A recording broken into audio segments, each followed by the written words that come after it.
안녕하세요. 따뜻한 복지사 따복이에요. 여러분 혹시 공공근로사업 들어보신 적 있으세요?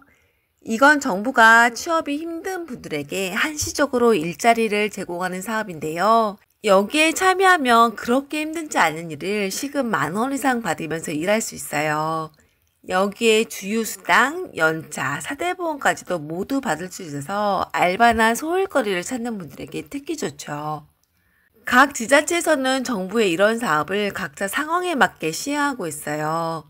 그래서 지자체마다 신청 기간이나 근무 기간, 업무 내용, 급여 등등이 약간씩 다르죠. 예를 들어 모집 기간만 보더라도 어떤 곳은 이미 시작했고 다른 곳은 11월 11일, 또 다른 곳은 18일부터 모집해요. 모집 기간도 3일, 5일, 10일 등으로 제각각이고 급여도 조금씩 달라요. 경우에 따라 간식비와 교통비, 기피 업무비를 주는 곳도 있고요. 근무 기간도 어디는 1월 2일부터 4월 25일인데 또 다른 곳은 1월 13일부터 4월 24일이고 또 다른 곳은 1월 6일부터 4월 20일이에요. 이렇게 지자체마다 공공근로 사업 운영 방식이 조금씩 다른데요. 그래도 큰 틀은 비슷해요. 이번 영상에서는 이에 대해 말씀드리려고 하는데요. 제가 대략적으로 말씀드리는 거라서 오늘 내용은 참고로만 하시고 더 구체적인 내용은 관할 주민센터 확인해 보셔야 해요. 그럼 지금부터 공공근로 사업의 참여 조건, 업무 내용, 급여, 신청 방법이 어떻게 되는지 말씀드릴게요. 먼저 공공근로 사업에 참여할 수 있는 조건부터 말씀드릴게요. 공공근로를 하려면 우선 나이가 만 18세 이상이어야 하고 해당 지자체에 살고 있어야 해요. 예를 들어 성남시 공공근로 사업에 참여하고 싶다면 만 18세 이상의 성남 시민이어야 하죠. 그 다음으로 소득과 재산 조건을 봐요. 이 중 재산 기준은 4억 원이고 소득 기준은 지자체별로 약간씩 차이가 있어요. 정부가 기준 중위소득 60% 이하를 취업 취약계층으로 보기 때문에 여기에 해당하는 분들을 공공근로 대상으로 보는 지자체가 많은데 파주나 청주, 평택 등의 일부 지자체에서는 기준 중위소득 70%도 대상으로 봐요. 그래서 내 소득이 기준 중위소득 60% 이하라면 어디든 공공근로를 신청할 수 있지만 60%에서 70%라면 관할 지자체 기준이 어떻게 되는지 알아두시는 게 좋죠. 참고로 기준 중위소득 60%는 1인 가구 133만원, 2인 가구 220만원, 3인 가구 282만원, 4인 가구 343만원이고 기준 중위소득 70%는 1인 가구 155만원, 2인 가구 257만원, 3인 가구 330만원, 4인 가구 401만원이에요. 금액 확인하셔서 자신의 소득이 어디쯤 해당하는지 알아두세요. 다음으로 공공근로 사업에서는 현재 취업 상태도 봐요. 제가 아까 공공근로 사업이 취업 취약계층을 대상으로 하는 일자리 사업이라고 말씀드렸어요. 그러니까 이 사업은 취업에 취약한 분들, 즉 현재 일을 하지 않는 분이 참여할 수 있는데요. 그래서 공공근로 사업에 신청하려는 분이 현재 다른 일자리 사업에 참여하고 있거나 다른 곳에서 근무한다거나 사업을 한다거나 하면 안 돼요. 또 실업급여를 받고 계셔도 안 되죠. 다음 공공근로 사업으로 하는 일에 대해 말씀드릴게요. 이건 나이대별로 약간 달라요. 그래서 청년 40대, 50대, 65세 이런 식으로 나이 제한을 두기도 하는데요. 나이가 상대적으로 젊고 인터넷이 익숙한 분이라면 서류 정리, 문서 작업, 자료 입력 등의 일을 할 수 있고 나이대가 어느 정도 있다면 환경 미화나 정비, 서류 정리, 도서 관리, 안내, 급식 보조 등등의 일을 할 수 있어요. 근무 시간은 업무에 따라 3시간부터 8시간까지 다양하게 있는데요.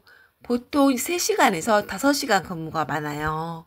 여기 군포시를 보면 10가지 업무가 있는데 여기에서 단순 인력 지원과 도서관리 사업은 청년층을 우선 선발하고 나머지는 나이 상관없이 뽑는데 연령별로 근무 시간을 제한한다고 써 있어요. 그래서 만 65세 이상은 하루 3시간, 18세부터 64세는 하루 5시간 근무할 수 있다고 했어요. 다음 월급이에요. 아마 이게 가장 궁금하실 텐데요. 대부분 최저시급, 그러니까 만 30원이라고 생각하시면 돼요. 여기에 교통비와 간식비로 하루 5,000원씩 더 주기도 하고 기피 업무나 힘든 업무를 하면 하루 2,000원, 3,000원씩 더 주는 것도 있어요. 짧게 일하는 게 좀 아쉽긴 한데 이 정도 조건이면 괜찮은 것 같아요. 여기에 주유 수당도 주고 4대 보험까지 가입해 주니까 한 달로 치면 적지 않게 벌죠. 만약 여러분이 생계급여 수급자라면 공공근로를 신청하기 전에 해당 지자체의 생계급여 수급자도 공공근로를 할 수 있는지 알아보세요. 어떤 지자체에서는 생계급여 수급자 여부 상관없이 공공근로를 할 수 있지만 어떤 지자체에서는 할 수 없게도 하거든요.